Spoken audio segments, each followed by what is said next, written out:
প্রথম কেবল দেখছি আসে।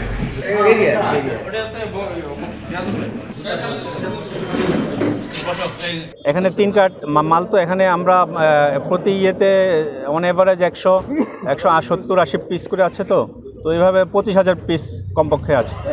সাতক্ষীরা থেকে বাসযোগে একজন মাদক ব্যবসায়ী মাদক নিয়ে যাচ্ছে, সেই তথ্যের ভিত্তিতে আমাদের কেএমপির কোয়েবাজারে আমরা চেকপোস্ট করি এবং একজন মাদক ব্যবসায়ীকে আটক করি। তার কাছে একটি ব্যাগ ছিল, ব্যাগের মধ্যে 3টি প্যাকেট ছিল, প্যাকেটের মধ্যে ইয়াবা পাওয়া যায় এবং তার কাছে জিজ্ঞাসাবাদ করে জানতে পারি যে তার বাড়ি মুন্সিগঞ্জের লোহজং থানায়। মিয়ানমার থেকে এখন নতুন রুট হিসেবে আপনার এখানে আসলে সমুদ্রপথে প্রথমে সাতক্ষীরা যায়, সাতক্ষীরা থেকে আবার এখানে বাই রোডে এইসব মাদক ঢাকায় যাচ্ছে।